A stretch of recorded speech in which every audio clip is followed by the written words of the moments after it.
감사드립니다. 우리 하나님의 말씀 함께 보겠습니다. 오늘 우리에게 주신 말씀 빌립보서 4장 20절 말씀입니다. 빌립보서 4장 20절 말씀입니다.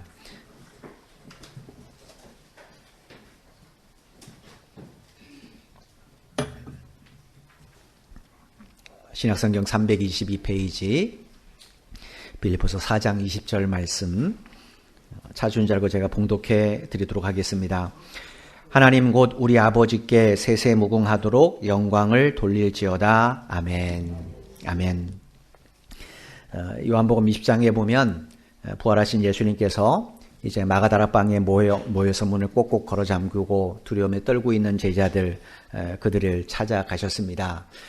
그런데 문제는 예수님이 찾아가실 때 그 자리에 11명의 제자 가운데 가룟유다는 이미 이제 자살을 했고 11명의 제자 가운데 이제 도마라는 제자는 그 자리에 없었습니다. 그래서 예수님이 제자들 만나시고 가신 후에 도마가 왔을 때 10명의 동료 제자들이 이구동성으로 야 도마 우리가 주를 보았다. 주가 살아나셨다. 이렇게 증언을 해줬습니다. 그런데 이 도마는 믿지 못했어요. 그때 상황을 요한복음 20장 이렇게 기록을 해놨습니다. 요한복음 20장 24절로 25절 말씀입니다. 12제자 중에 하나로서 디두모라 불리는 도마는 예수께서 오셨을 때에 함께 있지 아니한지라 다른 제자들이 그에게 이르되 우리가 주를 보았노라 하니 도마가 이르되 내가 그의 손에 못자국을 보며 내 손가락을 그 못자국에 넣으며 내 손을 그 옆구리에 넣어보지 않고는 믿지 아니하겠노라 하니라. 여기 25절에서 우리말로 보았노라라고 보냈던 이 헬라어의 뜻은 호라오라는 단어인데 뜻이 뭐냐면 그냥 얼핏 슬쩍 본 거나 지나치게 본 거 이게 아닙니다. 이 말의 원래 의미가 뭐냐면 아주 자세히 깊이 있게 살펴보는 거예요. 그러니까 부활의 예수님께서 제자들이 있는 마가다락방에 오셨을 때 제자들이 이게 유령인지 진짜 예수님의 몸인지 이것을 자세히 살펴봤다라는 거예요. 따라서 10명의 이 제자들은 분명히 예수님의 살아계심을 다시 살아나심을 확인을 했어요. 그런데도 이 말을 도마가 믿지 않은 겁니다. 왜 믿지 않는가? 자기가 아는 정보 때문에 그래요. 예수님처럼 예수님이 십자가에 돌아가셨을 때 몸에서 모든 물과 피가 다 쏟아졌잖아요. 그렇게 완전히 죽은 사람이 시신이 그것도 3일이 지났는데 다시 태어난다? 다시 살아난다? 이건 역사상 이런 사례는 없습니다. 따라서 자기가 아는 정보에 의하면 이렇게 죽은 사람은 절대로 살아날 수가 없습니다. 그래서 동료 제자들에게 도마가 뭘 요구했습니까? 증거를 요구했어요. 증거. 무슨 증거입니까? 예수님의 죽으심의 직접적 사인인 손바닥에 못자국, 옆구리에 창자국 이걸 내가 봐야 믿겠다라는 거예요. 내가 그의 손에 못자국이란 그의 손에 내 손을 직접 넣어보고 관통하는지 안 하는지 유령이면 그거 안 되잖아요. 그죠? 또 옆구리에 그 창자국 옆구리에 내가 손을 직접 넣어보고 그래야 내가 믿겠다. 도마가 이렇게 이야기했어요. 그러니까 한마디로 예수님의 부활에 대한 이 확실한 증거, 정보 그거 갖고 오면 내가 믿겠다라는 거예요. 그런 도마를 위해서 부활의 예수님께서 일주일 후에 도마가 있을 때 다시 찾아가십니다. 그리고 도마를 보자마자 이렇게 말씀을 하셨어요. 요한복음 20장 27절입니다. 도마에게 이르시되 내 손가락을 이리 내밀어 내 손을 보고 내 손을 내밀어 내 옆구리를 넣어보라. 그리하여 믿음 없는 자가 되지 말고 믿는 자가 되라. 부활하신 예수님께서 도마에게 뭐라고 말씀하시는가? 네가 동료 제자들에게 요구했던 것 그대로는 해주겠다. 자, 내 손바닥에 한번 네 손을 넣어봐라. 구멍에 내 옆구리에 네 손을 넣어봐라. 직접 만져봐라 나를. 그리고 나서 믿음 없는 자가 되지 말고 믿는 자가 되라. 이렇게 말씀을 하셨어요. 왜 주님이 도마에게 믿음 없는 자가 되지 말고 믿는 자가 되라고 말씀하셨는가? 그것은 도마가 주님의 부활 소식을 믿음으로 받아들이지 않고 정보로만 받아들이기 때문이겠습니다. 정보를 받아들이면 반드시 내가 그게 맞는지 아닌지 내가 주인이 돼서 확인하게 되어 있습니다. 그래서 맞지 않으면 어떡합니까? 거부하죠. 이게 정보입니다. 정보는 필요한 것, 내게 필요한 것만 취합하기 때문에 받아들이기 때문에 그 정보로 받아들이면 나는 그 정보의 주인이 됩니다. 하나님의 말씀은 믿음으로 받아들여야 돼요. 그래야 말씀이 내 인생의 주인이 되죠. 도마는 예수님의 부활을 정보로 받아들이고 있어요.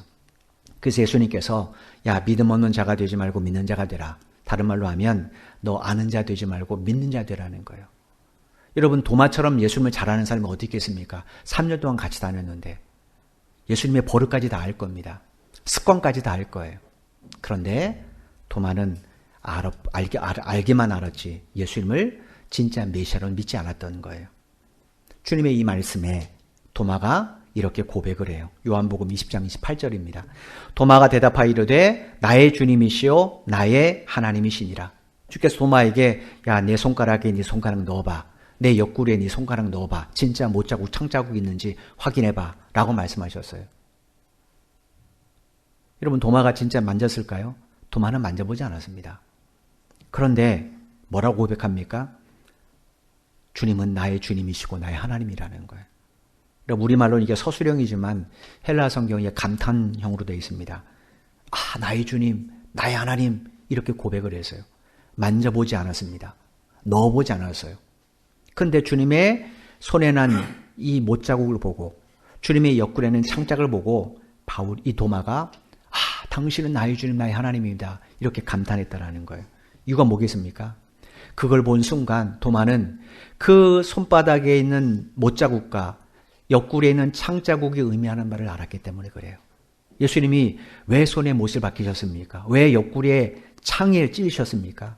그거는 우리를 우리 모든 죄에서 구원해 주시기 위해서요. 우리 죄를 사해 주시기 위해서 예수님이 십자가의 그 고난을 당하시는 거예요. 주님은 십자가에 달리시기 전에 3번에 걸쳐서 당신의 십자가의 죽음과 부활을 계속해서 제자들에게 이야기하고 설명했습니다. 또 당신이 왜 죽는지도 제자들에게 계속해서 시간 날 때마다 설명해 주셨어요. 그런데 도마는 그거를 정보만 받아들였습니다. 그런데 진짜 보니까 어때요? 그게 정보가 아니라 믿음으로 그에게 확신이 온 겁니다. 그래서 만져보지 않았지만 주님이 나의 구세주, 나의 죄를 사해 주시기 위해 십자가에 달리신 주님이라고 고백하는 거예요. 또 뭐라고 고백했습니까? 당신은 나의 하나님이라고 고백했습니다. 왜 이런 고백을 했는가? 지금 주님께서 도마에게 하신 말씀, 야, 내 손바닥, 내 옆구리 만져봐. 이 말씀은 7일 전에 도마가 자기 동료들에게 한 이야기입니다. 근데 그때 주님이 계셨어요? 안 계셨어요? 주님은 그 자리에 없으셨습니다. 그런데 주님은 어때요? 이 모든 것을 다 알고 계세요. 무슨 이야기입니까? 부활하신 주님은 시간과 공간을 초월해서 제자들의 일거수일투족을 다 보고 알고 계셨다는 거예요. 누구만 못 본 겁니까? 도마와 동료 제자들만 못 보는 거예요. 그런데 주님은 언제나 그들 곁에 계세요. 여러분, 주님을 왜 곁에 계시는데 제자들이 못 봤는가? 이유는 다른 데 있지 않습니다. 주께서 도마에게 하신 말씀처럼 그들은 예수에 대해서 알게만 했지 그분을 나의 주, 나의 하나님으로는 믿지 않았던 거예요. 이게 가장 큰 문제였던 겁니다. 여러분, 다메섹 도상에서 사도 바울이 부활의 주님을 만났어요. 그 후에 그가 어떤 삶을 살았습니까? 주를 위해서 자신의 남은 인생을 다 올인했어요. 주를 위해 살았단 말이에요. 이유가 뭡니까?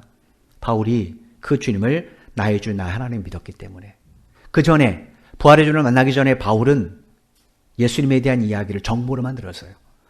그가 태어나기 전에, 그가 예루살렘에서 유학을 오기 전에 예수라는 사람이 있었는데 병자들 고쳤고 나사로를 죽었다고 말하고 십자가에 죽었는데 다시 살아났다고 이야기한다. 예수에 대한 이야기를 바울은 잘 압니다. 잘 아는데 그걸 뭘로만 받아들였어요?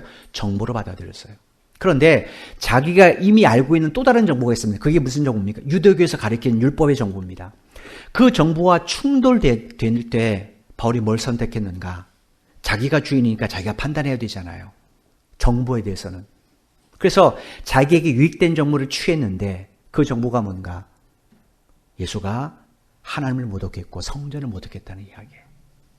감히 예수가 인간인데 자기가 하나님의 아들이라고 말했고 성전을 헐면 사흘 만에 짓겠다고 말하면서 자기 육체가 성전이라고 말했다라는 거예요. 바울의 입장에 볼 때 이 두 가지 정보 가운데 자기의 유익됨을 취해야 됩니다. 그러니까 정보로 받아들이면 반드시 그 내용의 주인은 내가 됩니다. 그래서 내게 유익된 걸 사람이 선택하게 되어 있어요. 그랬던 바울이 진짜 부활의 주님을 만나고 나니까. 여러분, 바울이 예수님 손가락에 손 넣어봤습니까? 옆구리 넣어봤나요? 음성만 들었습니다. 근데도 바울이 뭐라고 고백해요? 똑같이 나의 주님 나 하나님을 고백했어요. 이건 뭡니까? 예수에 대한 이야기가 더 이상 그에겐 정보가 아니라 믿음으로 받아들이니까. 믿음으로 받아들이니까 그 말씀이 그에게 주인이 된 겁니다. 그래서 바울이 그때부터는 뭐 했습니까? 자기의 모든 삶을 다 내려놓고 주님을 위해 살았던 거예요. 그 바울이 오늘 그 예수님을 십자가에 내어주신 하나님에 대해서 이렇게 우리에게 고백을 했어요. 오늘 보면 20절을 다시 한번 보겠습니다. 하나님 곧 우리 아버지께 세세무궁하도록 영광을 돌릴지어다. 아멘. 바울이 하나님 뭐라고 고백했습니까? 우리 아버지라고 고백했어요. 그럼 여러분 여기서 말하는 우리는 누굴 말합니까? 바울과 그와 함께한 동역자들, 누가, 실라, 디모데, 그리고 조금 더 확대시키면 바나바, 마가도 포함되겠죠. 그 다음에 또 하나 누가 들어가겠어요? 이 빌립보서를 읽게 될 빌립보 성도들 말합니다. 그래서 바울이 지금 무슨 이야기 하는가? 하나님은 나의 하나님도 되어주셨고 우리 동역자들의 하나님도 되어주셨고 그리고 빌립보 성도들 너희에게도 하나님이 되어주셨다는 거예요. 하나님은 오늘 목사인 저의 하나님이기 동시에 여러분 각자의 하나님이십니다. 여러분의 자녀에게도 하나님이세요. 여러분 이것이 얼마나 감사한 일입니까? 그 하나님을 바울이 뭐라고 고백했습니까? 아버지라고 고백했어요. 왜 아버지라고 불렀습니까? 하나님의 아들이신 그리스도의 영이 내 안에 임했기 때문에 나도 뭐가 되었어요? 하나님의 자녀가 되었잖아요. 그런 자녀를 육신의 부모도 자기 자녀를 돌보는데 왜 전능하신 하나님께서 자기 자녀를 돌보지 않겠습니까? 따라서 지금 이야기는 뭡니까? 그 하나님께서 우리 아버지 되어주셔서 나의 삶도 돌봐주셨고 내 동역자들의 삶도 돌봐주셨고 빌립보 성도들 너희들의 삶도 돌봐주셨다는 거예요. 이게 바울의 고백입니다. 이것이 너무 감사하니까 바울이 빌립보 성도들이 뭐라고 말하는가? 그러므로 나와 함께 이제 하나님 앞에 영광을 돌리자 이렇게 권면하는 거예요. 그리고 나서 이제 20절에 보면 아멘이라고 외쳤습니다. 여러분 아멘이라는 이 단어에는 진실입니다. 동의합니다. 확신합니다. 이런 의미가 담겨 있습니다. 여러분 우리가 성경을 읽을 때 혹은 설교를 들을 때 그 말씀이 맞다면 우리가 마땅히 아멘해야 되지 않겠습니까? 우리가 찬양을 부를 때 혹은 성가대 찬양을 들을 때 그 내용이 맞다면 우리가 아멘해야 되지 않겠습니까? 앞에서 누가 대표 기도를 할 때 그 기도의 내용이 맞다면 우리가 아멘으로 함께 동참해야 됩니다. 왜냐? 하나님은 우리 하나님이기 때문에 그래요. 찬양을 부를 때 성가대만의 하나님이 아닙니다. 우리 하나님이기 때문에 우리는 함께 아멘으로 찬양하는 것이고 대표기도하는 사람만의 하나님이 아니라 우리 하나님이기 때문에 우리는 함께 아멘으로 하나님 앞에 고백하는 거예요. 설교도 마찬가지예요. 말씀을 읽을 때도 마찬가지입니다. 여러분 그 하나님 앞에 우리가 돌려야 될 게 뭔가? 바울이 영광을 돌려야 된다 이렇게 말씀하세요. 여러분 예수 믿는 성도들이 신앙생활을 하면서 제일 많이 듣고 제일 많이 사용하는 말 가운데 하나가 하나님 앞에 영광입니다. 영광을 돌린다. 이 말 굉장히 많이 사용합니다. 근데 의외로 하나님께 영광을 돌린다는 의미가 뭔지 모른 채 사용하는 사람이 참 많이 있습니다. 우리는 흔히 내 목표가 달성하면 하나님 앞에 영광을 돌린다 이렇게 말을 해요. 연예인들이 자기의 목표였던 대상을 받을 때 하나님께 영광을 돌립니다. 체육관 사람들이 금메달을 땄을 때 하나님께 영광을 돌립니다. 근데 그 사람이 무슨 마음으로 영광을 돌리는지 그건 별로 생각을 안 하고 그 결과만을 보고 우리가 함께 영광을 돌립니다. 그런데 하나님께 영광을 돌린다는 의미는 좀 다릅니다. 요한복음 17장 4절에 보면 예수님께서 십자가의 죽음, 십자가의 고난을 목전에 두시고 이제 아버지 하나님 앞에 이런 기도를 드리신 내용이 기록되어 있어요. 요한복음 17장 4절입니다. 제가 표준 새 번역성으로 읽어드릴게요. 나는 아버지께서 내게 하라고 맡기신 일을 완성하여 땅에서 아버지께 영광을 돌렸습니다. 요한복음 17장은 무슨 내용이냐면 예수님께서 이제 제자들과 마지막 만찬을 나누시고 겟세마네 동산에 올라가서 기도하시다가 체포를 당하시잖아요. 그 겟세마네 동산에 올라가시기 전에 그러니까 제자들과 마지막 만찬을 나누시고 제자들의 발을 다 씻겨주시고 그리고 그들 데리고 이 겟세마네 동산에 가기 전에 마지막 기도를 하신 내용이 요한복음 17장 말씀입니다. 여러분 자신의 죽음을 예수님은 아세요. 아셔서 마지막 만찬 때 야, 이건 내 피다, 내 살이다 이렇게 말씀하신 거잖아요. 그죠? 예수님은 자기의 죽음을 아세요. 여러분, 자기의 죽음을 아는 사람이 제일 두려운 게 뭡니까? 사실은 죽음의 공포잖아요. 그죠? 예. 그래서 깊은 물에 빠진 사람도 아무런 도움 되지 않아도 지푸라기도 붙잡는 겁니다. 지금 이 코로나 바이러스 때문에 전 세계가 두려움 가운데 빠졌습니다. 이건 뭡니까? 목숨 때문에 그렇습니다. 만약에 코로나 바이러스가 있어도 치명상은 아니다. 치사율은 없다. 치사율 제로다. 그럼 그게 두려워하지 않을 겁니다. 그죠? 그 다음에 만약에, 치료약이 개발됐다. 그래도 별로 두려워하지 않을 거. 왜냐? 아프면 그 약사 먹으면 되니까. 근데 문제는 뭡니까? 치료약이 현재 개발 안 됐어요. 또, 치사율이 있단 말이에요. 적지만. 따라서 내가 걸리면 어떻게 되는 겁니까? 죽을지도 모르잖아요. 그러니까 여러분, 이런 질병을 보면 사람이 제일 중요한 게 뭔가? 그건 생명입니다.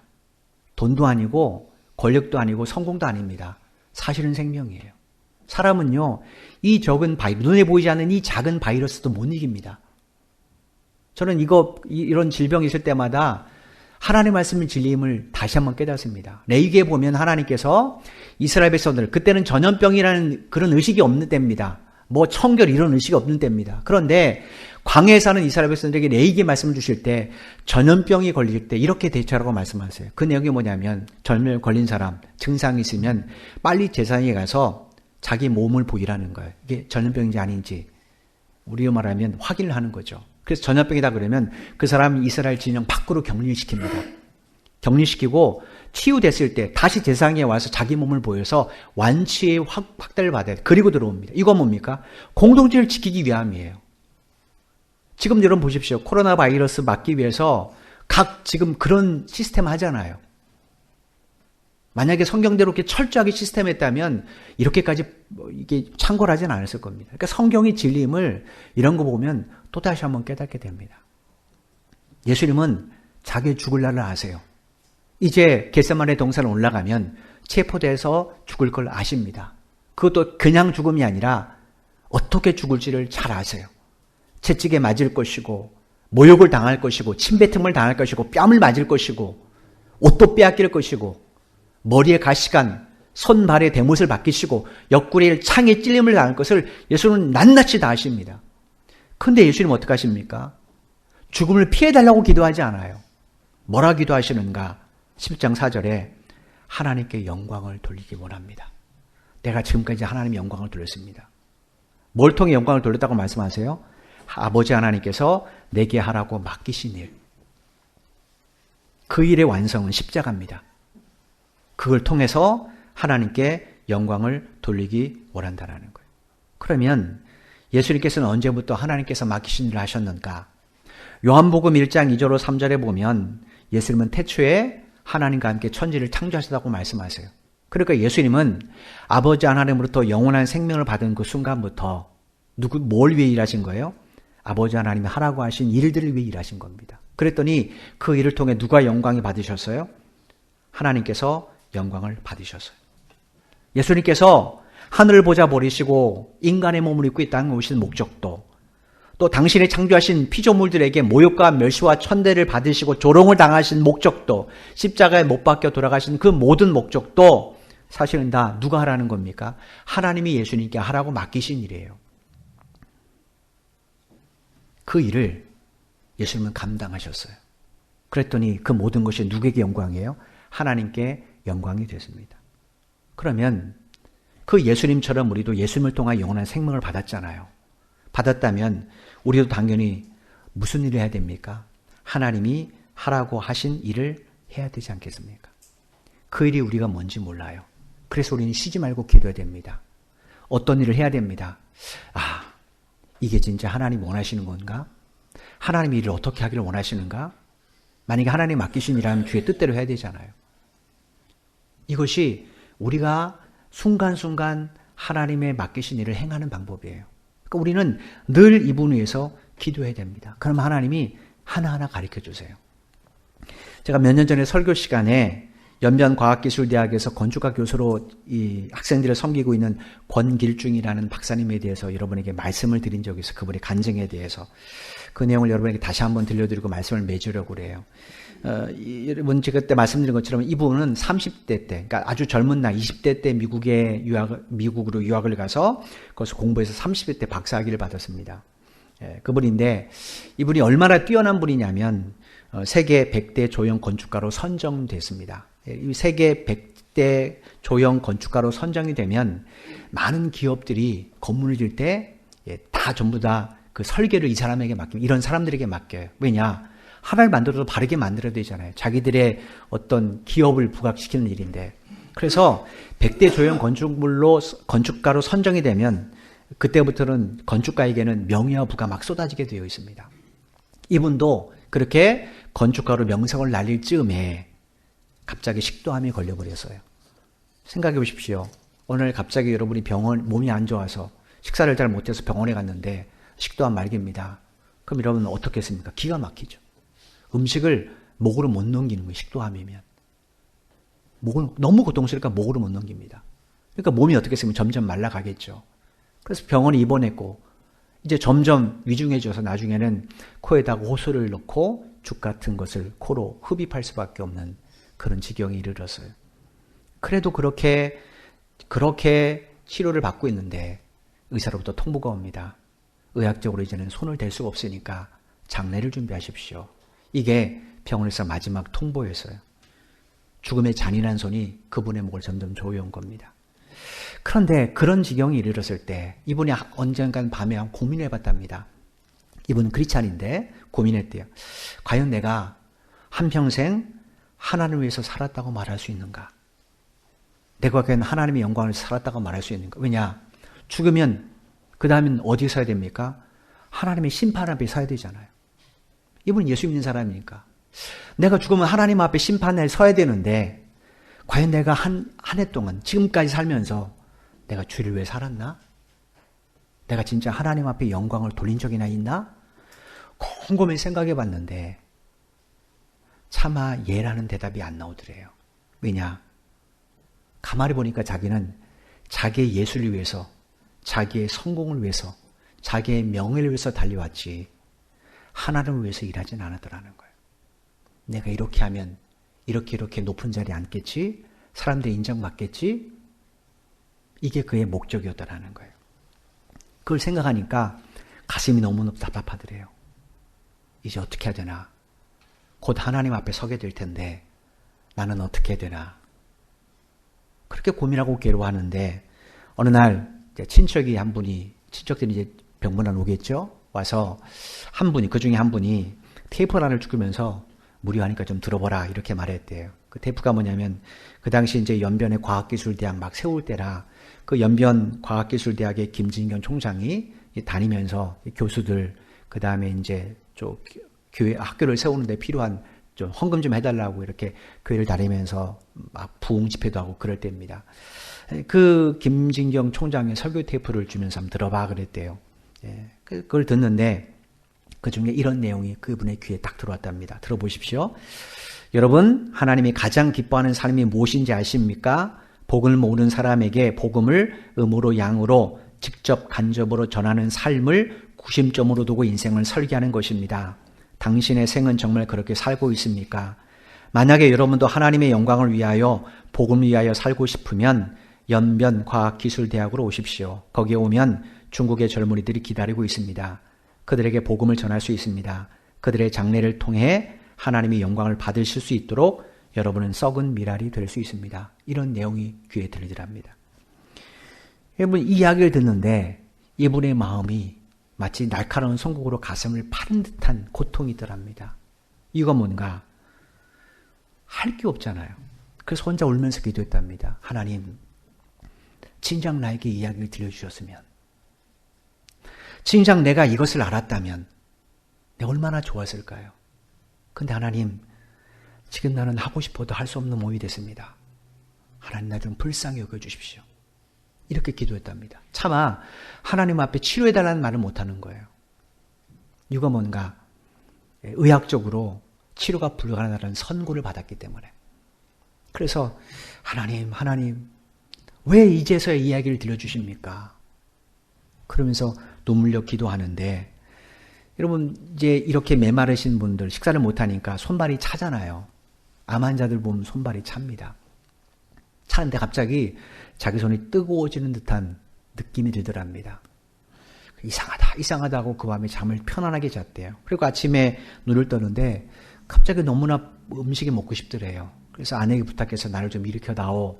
앉았습니다. 그런데 입으로 먹고 싶더랍니다. 그래서 코에 옷을 좀 빼고 내가 입으로 좀 먹겠다 라고 말하고 한 숟갈을 떠서 넘겼는데 몸이 안 아픈 거예요. 목이 안 아픈 거예요. 넘겨지는 거예요. 어라? 또 한 숟갈 떴는데 자연스럽게 넘어가더라는 겁니다. 그렇게 몸이 회복되더니 한 달 후에 드디어 걸어 다닐 정도로 몸이 좀 기력이 붙었어요. 그때 그분이 아내에게 이렇게 말했답니다. 나도 이제 하나님의 영광을 위해서 내 몸을 좀 던져보겠어. 나의 전공 분야를 살려서 우리 하나님의 이름을 영화롭게 하는데 내 남은 인생을 살아보겠어. 하나님이 그것을 위해 나를 살려두셨으니까 함께 그렇게 살아봅시다. 그리고는 이제 어느 정도 거동이 편안해졌을 때 아내분과 함께 연번 과학기술 달려가서 건축가 교수로 학생을 섬긴 거예요. 하나님 이분에게 왜 탁월한 건축 기술과 아이디어를 주셨겠습니까? 그것으로 주의를 위해서라는 거예요. 근데 이분은 어떻게 했습니까? 자기를 위해서만 사용했어요. 여러분 각자에게 탤런트가 있습니다.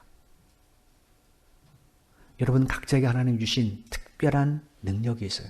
어떤 분은 수를 참 빨리 계산하고, 어떤 분은 전기를 잘 만지고, 어떤 분은 자동차를 잘 만지고. 여러분 그걸 가지고 누굴 위해 살고 계십니까? 한번 곰곰이 생각해 보십시오. 하나님은 어쩌면 우리에게도 이 권길중 박사처럼 동일한 기도를 하기를 원하시는지 몰라요. 하나님 아버지, 저도 하나님 이름을 좀 영원롭게 하고 싶습니다. 하나님께서 나에게 하라고 하시는 그 일이 뭔지를 가르쳐 주시고 내가 그 일을 하길 원합니다. 이런 기도를 하나님이 원할지 모릅니다. 예수님께서 2000년 전에 이 땅에 오실 때 이런 마음을 품으셨기 때문에 그렇게 오셨고 그렇게 사셨고 그렇게 십자가에서 우리를 위해 죽어주셨어요. 그렇다면 그 예수님을 위해서 새 생명 얻은 우리도 주님처럼 이런 마음을 품고 살아가지 않겠습니까? 여러분 하나님의 말씀을 결코 정보로 받아들이지 마십시오. 하나님의 말씀을 정보로 받아들이면 내가 아는 세상의 정보와 추구를 낼 때 반드시 나는 내 유익을 쫓아 둘 중에 하나를 결정하게 되어 있어요. 즉 내가 말씀의 주인이 되는 안타까운 자리에 앉게 된다는 거예요. 하나님의 말씀은 믿음으로 받아들이셔야 돼요. 그래야 내 상황이 어떻든 그 말씀에 내가 엎드려 순종할 수 있습니다. 그럴 때만이 나를 통해 하나님이 영광을 받아주시는 거예요. 우리는 꼭 내 목표를 이루어야 그게 하나님께 영광이 된다고 생각을 해요. 하나님, 내가 내 사업이 잘 돼야, 내 직장에서 내가 승승장구해야, 학생들 입장에서는, 청년 입장에서는 하나님 내가 목표했던 그 점수에 이르러야, 그래야 하나님께서 영광을 받으신다고 생각합니다. 그런데 그렇지 않습니다. 하나님은 과정을 받으시는 분이지 결과를 받으신 분이 아닙니다. 결과는 하나님이 결정하십니다.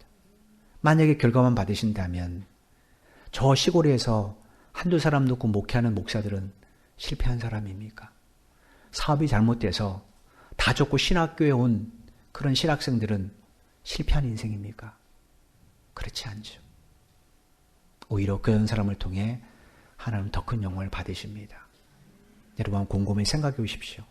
하나님 내게 맡기신 일이 뭔가? 맡기신 일이 뭔가? 왜 나에게 다른 사람보다 사업의 머리를 주시고 혹은 직장에서 이런 기술을 주시고 왜 나에게 이런 특별한 것을 주셨는가? 곰곰해 보십시오. 그리고 그걸 위하여 그거를 주를 위해서 한번 써보십시오. 그럴 때 하나님께서는 여러분을 통해 영광을 받으실 겁니다. 오늘 이 빌립보서 4장 20절 말씀은 빌립보서의 마지막 말씀입니다. 결론입니다. 왜냐하면 다음 주에 마지막 보겠지만 21절 23절은 편지에 그 당시 쓴 편지의 문안 안수, 문안 인사, 마지막 형태입니다. 우리도 옛날에 보면 옛날 편지에 뭐 아버님 정상서 이렇게 나가잖아요. 그죠? 그리고 뭐 건강하신지요 쭉 썼다가 그 다음에 내용 쓰고 맨 마지막에 또 다시 인사를 하잖아요. 그 다음에 맨 밑에 뭐 씁니까? PS 해놓고 추신해놓고 뭐라고 쓰죠. 예.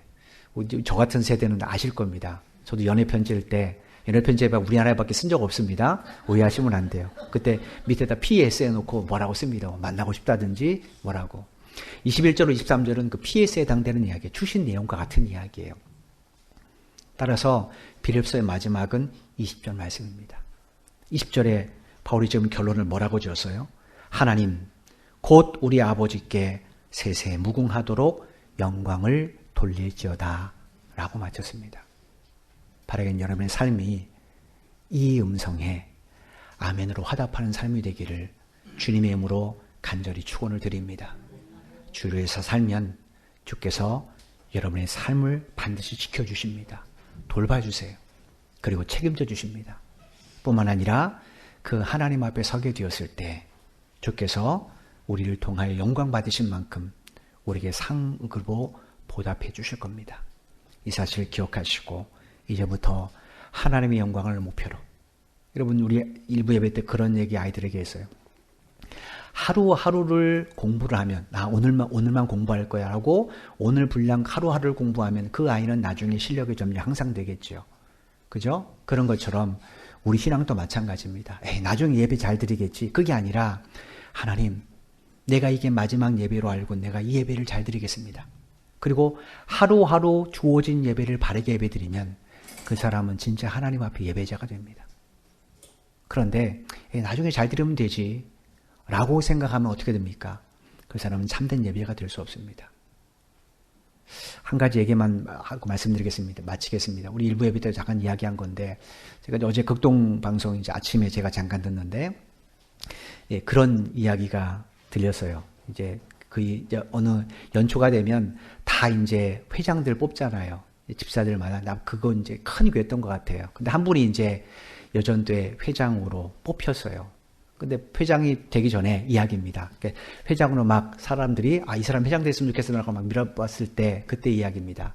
이분이 고민이 생겼답니다. 왜냐하면 교회는 오래 다녔는데 기도도 잘 못하고 또 교회 일도 그냥 뒤에서 이렇게 있었지 늘 앞에서 뭘 해보지 않았기 때문에 리더십이 좀 없다고 생각했던 것 같아요. 그래서 나는 기도도 못하고 주일도 못하는데 난 회장이 될 수 없다 이렇게 말할 때 옆에 있는 권사님이 조용히 이런 말 하더랍니다. 집사님 왜 1년치를 걱정해? 하루만 걱정하면 돼. 오늘 대표기도 맡았으면 하나님 나 오늘 대표기도인데 어떻게 기도해야 될까요? 라고 기도하면 돼. 오늘 회의가 있으면 하나님 내가 회장인데 오늘 어떻게 회의를 진행하면 되죠? 라고 오늘만 하면 돼. 그렇게 오늘을 살아가면 1년 동안 회장직을 할 수 있어. 이렇게 말하더래요. 그 말에 아무 말도 할 수 없더랍니다. 여러분 1년을 걱정하지 마십시오. 지금 이 예배가 여러분이 소중한 겁니다. 하루가 여러분에게 소중한 거예요. 아침에 눈을 뜰 때 하나님 오늘만이라도 내가 이 하루 하나님 앞에 바르게 살게 도와주십시오 라고 기도하고 살아가시면 여러분은 365일을 바르게 살아갈 수 있습니다. 그렇게 1년 1을 살아가면 여러분 남은 인생은 하나님 앞에 섰을 때 반드시 착하고 충성을 위한 칭찬을 받을 겁니다. 내일부터. 그런데 내일이 우리 겁니까? 내일은 우리 거 아닙니다. 오늘이 하나님이 내게 주시는 거예요. 이 세상에 어떤 사람이 자기가 코로나 바이러스에 걸릴 거라고 누가 생각했겠습니까? 내일부터 마스크 쓰지 뭐, 내일부터 손발 씻지 뭐. 근데 내일이 보장되던가요? 아니잖아요. 우리 생명을 위해서는 당장이라도 비싸도 마스크 사가지고 쓰고 손발을 씻는 것처럼 우리의 생명이 달린 이 구원의 문제인데 오늘을 바르게 예배하는 것이 훨씬 더 낫지 않겠습니까? 이 주일이 여러분의 마지막 주일이라고 생각하고 들으신다면 여러분의 매주는 하나님 은혜가 넘치는 주일이 될 겁니다. 그게 하나님께 영광을 돌리는 거예요. 여러분 오후 예배를 걱정해서 오전 예배를 드리시면 오전 예배 반드시 잡니다. 오늘도 어떻게 오후 예배까지 드려? 그러면 반드시 잡니다. 오예배 걱정하지 마시고 지금 예배를 잘 드리시고 오예배는 또 오예배 또 그때 잘 드리면 됩니다. 그럴 때 하나님이 어찌 여러분의 삶을 돌봐주지 않고 여러분의 필요를 공급해주지 않고 여러분의 기도를 응답해주지 않겠습니까? 그 하나님을 바라보시고 이제 바울이 한 말처럼 하나님 이제부터 우리가 함께 하나님께 무궁하도록 영광을 돌리기 원합니다. 나는 이 문장 앞에 아멘으로 화답한 여러분 되기를 주님의 이름으로 간절히 축원을 드립니다. 기도드리겠습니다. 하나님 감사합니다. 우리가 사는 이 시대에 한 고비를 넘기면 또 한 고비가 오는 것을 우리는 보게 됩니다. 전 세계적으로 여러 가지 전염병으로 두려워할 때가 올 것 같은데 또다시 신종 코로나 바이러스가 하나님 발견되었고 그로 인해 많은 사람이 목숨을 잃습니다. 심지어 자기도 옮을까봐 사람이 사람을 대적하는 일까지도 서슴지 않고 일어납니다. 또 이 와중에도 이 사람의 고통을 통하여 공포심을 통하여 돈을 벌기 위해서 어떤 사람은 마스크를 매점 해석합니다. 하나님 사람의 탐욕들 사람의 연약함들을 다시 한번 깨닫게 됩니다. 그런다고 해서 우리 생명이 지켜지는 것 아닙니다. 나도 모르게 병에 걸린 사람이 우리 곁을 스치기만 해도 우리는 그 병에 걸릴 겁니다.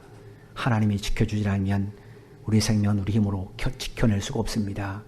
오늘도 이 말씀을 깨닫게 하셨사오니 이제 남은 인생 우리에게 새 생명을 주신 하나님을 위하여 그 하나님의 영광을 위하여 하나님이 맡기신 일을 감당하는 우리 모두가 되게 하여 주옵소서. 언젠간 우리 모두에게 죽음의 마지막 순간이 옵니다. 그 후에는 우리 모두 하나님의 심판대 앞에 서야 됩니다. 다음 주부터 예배 잘 드리지, 다음부터 주의를 하지, 나는 이 말이 우리에게 어쩌면 실현되지 않을 수도 있습니다. 그러므로 오늘을 바르게 살아가는 참된 그리스도인들 되게 하여 주옵소서. 오늘을 하나님을 예비하고 오늘 하나님의 말씀을 따라 산다면 우리의 남은 인생은 언제 주님 앞에 서게 돼도 기쁨과 감사의 연장이 될 것입니다. 이 일을 위하여 우리 모든 성도들 이제부터 하나님의 말씀 앞에 하나님의 영광을 위하여 바르게 살게 도와주시고 주님 앞에 서는 그날 이 빌립보서 4장 20절 말씀을 아멘으로 종결하고 주님 앞에서는 하나님의 복된 자녀들이 될 수 있도록 한 분 한 분 축복하여 주옵소서. 한 주간도 이 질병 가운데 우리 성도들을 지켜주시고 무엇보다도 가정의 경제를 붙잡아 주셔서 이 아버지 하나님의 돌보심을 삶을 통해서